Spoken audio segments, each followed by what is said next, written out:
സ്വാഭാവികമായി ചെറുപ്പക്കാരാണ്, അവർ കുറേ കൂടി ഗൗരവമായി കാര്യങ്ങളെ വിലയിരുത്തുകയും കാണുകയും വേണം. എനിക്കും അഭിപ്രായമുണ്ട്. കാരണം നമ്മൾ തെരഞ്ഞെടുപ്പ് രംഗത്ത് നിൽക്കുമ്പം സൂക്ഷ്മത വളരെ ആവശ്യമാണ്.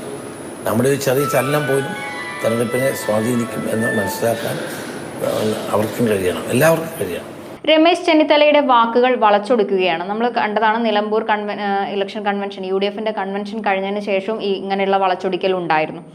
ഇത് പലതും മറയ്ക്കാനാണ്, പല വിഷയങ്ങളും ഉയർന്നു വരുന്നത് താഴ്ത്തി നിർത്താനാണ് എന്നുള്ളത് എല്ലാവർക്കും അറിയാം. എന്തു തന്നെയായാലും സൂക്ഷ്മതക്കുറവ് എന്നുള്ള വാക്കുകളും കരുതലില്ലായ്മ എന്നുള്ളതെല്ലാം UDF നേതൃത്വം പറയുമ്പോൾ, കോൺഗ്രസ് നേതൃത്വം എടുത്തു പറയുമ്പോൾ, ഈ ആരോപണങ്ങൾക്ക് നേരെ നിൽക്കുന്നത് എപ്പോഴും രാഹുൽ മാങ്കൂട്ടത്തിലും ഷാഫി പറമ്പിലുമാണ്. അത് ഇപ്പോഴാണ്. കാരണം പെട്ടി വിവാദവും മറ്റുള്ള അപക്വമായ പെരുമാറ്റവുമാണ് എന്നാണ് പൊതുവെയുള്ള വിലയിരുത്തൽ. നമുക്കറിയാം, രാഹുൽ മാങ്കൂട്ടത്തിൽ PV അൻവർ വിഷയം വന്ന സമയത്ത് PV അൻവറിനെ കണ്ടു. അതൊരു വ്യക്തിപരമായ കൂടിക്കാഴ്ചയാണെന്ന് നേതാക്കൾ അന്ന് തന്നെ പറഞ്ഞതാണ്. നേതൃത്വം അറിയാതെയാണ് രാഹുൽ മാങ്കൂട്ടത്തിൽ സന്ദർശനം നടത്തിയത് എന്നുള്ള വാർത്തകളെല്ലാം നമ്മൾ കണ്ടതാണ്. അന്നും VD സതീശൻ പറഞ്ഞിട്ടുണ്ട്, രാഹുൽ മാങ്കൂട്ടത്തിൻ്റെ തെറ്റ് തിരുത്തപ്പെടും, ഉപദേശിക്കും എന്നുള്ളത് പറഞ്ഞിട്ടുണ്ട്. അപ്പോൾ ഇത്തരത്തിൽ അവരുടെ തെറ്റുകൾ ചൂണ്ടിക്കാണിക്കുന്ന ഒരു നേതൃത്വം തന്നെ പറഞ്ഞൊരു അങ്ങനെയുള്ള ഒരു കരുതൽ മാത്രമേ ഇതിനോട് രാഹുൽ മാങ്കൂട്ടത്തിൽ സ്വീകരിച്ചിട്ടുള്ളൂ. അങ്ങനത്തെ ഒരു സമീപനമേ ഉള്ളൂ. അപ്പോൾ ഇത്തരത്തിലൊരു ചോദ്യം, ഒരു സംശയം നിലനിൽക്കുക, അതായത് ഈ യുവ നേതൃത്വത്തിനോട് നേതൃനിരയിൽ സീനിയേഴ്സ് ആയിട്ടുള്ള നേതാക്കൾക്ക് ചെറിയൊരു അതൃപ്തിയുണ്ട് എന്ന് ആണ് ഈ രമേശ് ചെന്നിത്തലയുടെ വാക്കുകൾ വളച്ചൊടിക്കപ്പെട്ടത്. ഇപ്പോൾ രാഹുൽ മാങ്കൂട്ടത്തിൽ അതിന് പ്രതികരണവുമായിട്ട് രംഗത്തെത്തിയിട്ടുണ്ട്. നിലമ്പൂരിലെ പ്രചരണം മുതിർന്ന നേതാക്കൾ, യുവ നേതാക്കളുടെയൊക്കെ ഒരു കൂട്ടായ്മയുടെ ഭാഗമായിട്ടുണ്ടായിരുന്നു. ഇന്നലെ രമേശ് ചെന്നിത്തല ഒരു പരാമർശം നടത്തുന്നുണ്ടായി, യുവ നേതാക്കൾ കുറച്ചുകൂടെ പക്വത കാണിക്കണം എന്നുള്ളത്. അത് ശ്രീ രമേശ് ചെന്നിത്തല പറഞ്ഞൊരു വാചകം ഞാനിങ്ങനെ എടുക്കുകയാണ്. അദ്ദേഹം പറഞ്ഞത് സൂക്ഷ്മത പാലിക്കണം എന്നാണ്.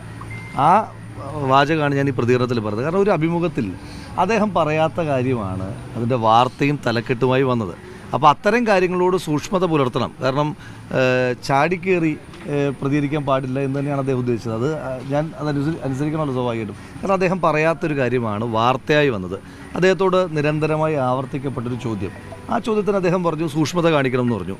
അപ്പോൾ അദ്ദേഹത്തെ പോലെ യൂത്ത് കോൺഗ്രസിൻ്റെ സംസ്ഥാന പ്രസിഡന്റും ദേശീയ പ്രസിഡന്റും ഒക്കെ ആയിരുന്ന ഒരാൾ യുവ നേതാക്കന്മാർ സൂക്ഷ്മത പുലർത്തണം എന്ന് പറയുമ്പം നിങ്ങളെന്താ ആഗ്രഹിക്കുന്നത്? ഞങ്ങൾ പറയണോ? ഇല്ല, ഞങ്ങൾ സൂക്ഷ്മത പുലർത്തില്ല, കൊന്നാലും ഞങ്ങൾ സൂക്ഷ്മത പുലർത്തില്ല എന്ന് പറയുകയല്ലോ. അദ്ദേഹം സ്വാഭാവികമായിട്ടും യുവതലമുറയോട് അദ്ദേഹം ഒരു ചോദ്യത്തിന് മറുപടിയായിട്ട് പറഞ്ഞൊരു കാര്യമാണ്. അതിന് വളരെ പോസിറ്റീവായിട്ടാണ്, സൂക്ഷ്മതയോട് കൂടിയിട്ടാണല്ലോ പൊതുപ്രവർത്തകർ പ്രവർത്തിക്കേണ്ടത്. അത് ഓർമ്മപ്പെടുത്തി. അതിന് പോസിറ്റീവായിട്ട് അതൊന്നും സൂചിപ്പിച്ചിട്ടില്ലല്ലോ. അതൊക്കെ നിങ്ങൾ വരികൾക്കിടയിലൂടെ നിങ്ങൾ വായിച്ചെടുക്കുന്ന വാക്കുകളല്ലേ. അദ്ദേഹം അതൊന്നും പറഞ്ഞിട്ടില്ല. അദ്ദേഹത്തോട് നിരന്തരമായി ചോദിച്ചതിൻ്റെ ഭാഗമായിട്ട് അദ്ദേഹം പറഞ്ഞു യുവ നേതാക്കന്മാർ സൂക്ഷ്മത പുലർത്തണം. അതിനകത്ത് എന്തെങ്കിലും ഒരു തെറ്റുണ്ട് എന്ന് ഞാൻ വിചാരിക്കുന്നില്ല. അദ്ദേഹത്തെ പോലൊരാൾ യുവ നേതാക്കന്മാർ കുറച്ചുകൂടി സൂക്ഷ്മത പുലർത്തണം എന്ന് പറയുന്നത് അത് യുവ നേതാക്കന്മാരുടെ നന്മയ്ക്ക് വേണ്ടിയിട്ടായിരിക്കുമല്ലോ. അല്ലെങ്കിൽ ഇവരങ്ങ് നശിച്ചു പോകട്ടെ എന്ന് കരുതിയിട്ടാണെങ്കിൽ അദ്ദേഹത്തിന് അത് പറയേണ്ട കാര്യമില്ലല്ലോ. അങ്ങനത്തെ വിലയിരുത്തൽ മുതിർന്ന നേതാക്കന്മാർക്കില്ല, അങ്ങേക്കുണ്ടെങ്കിൽ അതിനെ ബഹുമാനത്തോടെ സ്വീകരിക്കും. ഒടുവിലത്തെ പെട്ടി പരിശോധനയൊക്കെ കൂടിയാണോ? അല്ല, അദ്ദേഹത്തിൻ്റെ ഭാഗത്തു നിന്ന് അങ്ങനെ ഏതെങ്കിലും ഒരു ഇൻസിഡൻറ്റിനെ പറ്റി പറഞ്ഞിട്ടില്ല.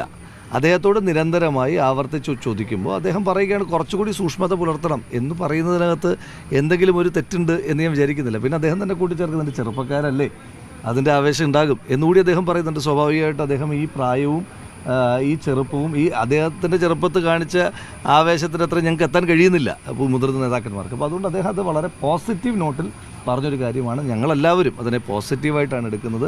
അതിനപ്പുറം ഏതെങ്കിലും ഒരു ഇൻസിഡൻറ്റിൽ അവർക്ക് വിമർശനമുണ്ടെങ്കിൽ അതിനകത്ത് എന്താ തെറ്റ്? ഇപ്പോൾ മുതിർന്ന നേതാക്കന്മാർക്ക് നമ്മുടെ ഏതെങ്കിലും ഒരു പ്രവൃത്തിയിൽ വിമർശനമുണ്ട് എങ്കിൽ അതവർ പറഞ്ഞാൽ അതിനെ വളരെ പോസിറ്റീവായിട്ട് തന്നെ ആ സമയത്ത് എടുക്കും. ഇപ്പം അങ്ങ് സൂചിപ്പിച്ച ഒതായിയിലെ സന്ദർശനം, അൻവറിനെ സന്ദർശിച്ച വിഷയം, ആ സന്ദർശന ദിവസം മുതിർന്ന നേതാക്കന്മാർ പറഞ്ഞ അഭിപ്രായങ്ങളോട് ഞാൻ വളരെ പോസിറ്റീവായിട്ടാണല്ലോ റെസ്പോണ്ട് ചെയ്തത്. അതവർക്ക് പറയാനുള്ള സ്വാതന്ത്ര്യമുണ്ട്. അപ്പം നെക്സ്റ്റ് ജനറേഷൻ്റെ ഭാഗത്തു നിന്ന് അവർക്ക് പാർട്ടിക്ക് ഹിതമല്ല എന്ന് തോന്നുന്നൊരു പ്രവൃത്തി അത് ആരുടെ ഭാഗത്തുനിന്നുണ്ടായാലും അതവർക്ക് തിരുത്താനും അത് തിരുത്തണമെന്ന് പറയാനും ഒക്കെ ഉള്ള അവകാശം അവർക്കുണ്ട്. അത് കേൾക്കേണ്ടുന്ന ബാധ്യത ഞങ്ങൾക്ക്.